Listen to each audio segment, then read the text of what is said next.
Um, my favorite thing whenever I run into you is, we'll chat a little bit, but I love to just go up in the stands where you'll be sitting and you'll be talking to all the other media guys will come around, and inevitably these amazing stories just pour out of you. And you've had so many experiences. I'm just curious, do you have one or two stories that are your absolute favorite? Because I know you've got thousands of stories.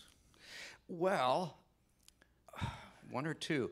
Yes, but you all have homes to go to, so we don't want to go too long on that. I think one of the first times I met Shane, one of the research notes that I had about him was that family members, parents, uncles are all in the Rodeo Hall of Fame. And I thought, a rodeo guy is playing hockey and is playing it so well, and even in Winnipeg he was a standout and would score these overtime goals after we finally got to overtime, because that didn't happen too often. And so I would always search him out, and I always found him such a gracious guy. And I was talking with John Van Beesbrook a moment ago, and that is the epitome of why I have stayed around hockey so long, because the origin of hockey is rural Canada. And there is probably the reason that many of you are wearing jerseys is because you've had an interaction with a hockey player. And all it takes is for you to be around one player to realize what genuine good souls that they are.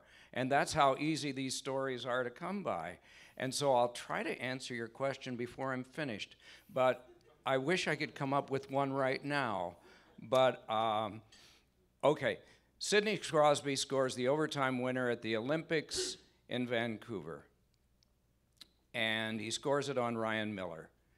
And after it's over, within 30 seconds, Sidney Crosby does an interview, Ryan Miller does an interview, and they are both gracious, despite the fact that one is terribly disappointed and is going to be the MVP of the tournament, the losing goalie. And the other is very elated because he has won for his country.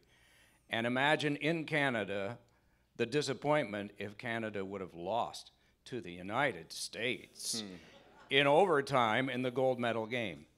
And yet they were so gracious that had it been reversed and the United States would have won and Canada lost and we would have interviewed the same two guys, they would have both been just as gracious regardless of the outcome. I don't get gifts from players very often. I can count twice.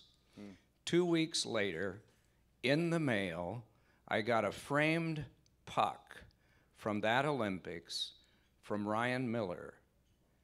And he said, I made so many saves in that tournament, and I am sending one puck for each save to people who were involved with our team as a memento of that tournament. So it's a gift that I will keep and pass on to other people when I pass on. So there's my story. Sorry it was long. But it tells you the character of people like these, and part of the reason why I have a couple of jerseys that I wear at home. One is the Fort Wayne Comets, which was the first team that I ever grew up loving. And I see a Hasek, and I see a 14, and I saw a 25 here earlier. And that's what makes us love this sport, are the people like these who play it. You've done countless Stanley Cup Finals, Olympics, all that. Do you have a favorite game or series that's always will stand out to you? Probably that one. And the reason was it brought to my mind what makes hockey so special is that it was a significant game. The goalie was pulled. The outcome was in doubt. And then Zach Parise scored. Now we're going to overtime, and it was a game of significance. And so it brings all of those elements that makes hockey so special. It keeps fans in their seats right to the end. Nobody went to the parking lot early that night. And there are games like that that we have in our sport all the time. There are statisticians that keep track of this, but the average NHL game usually winds up going right down to the last minute. And down in these last 2 months of the season, you're going to find a bunch of those. Do you get nervous after all these years? Yeah, you usually Really? do. It's a healthy nervousness. Yeah, you get a little bit quivery before a game. The story's told of a kid being called up when Wayne Gretzky was playing for the Rangers, and a kid was called up from Hartford. Never played in the NHL before. And he's pacing back and forth in the Rangers dressing room, and he just can't wait for the game to start, but he is nervous.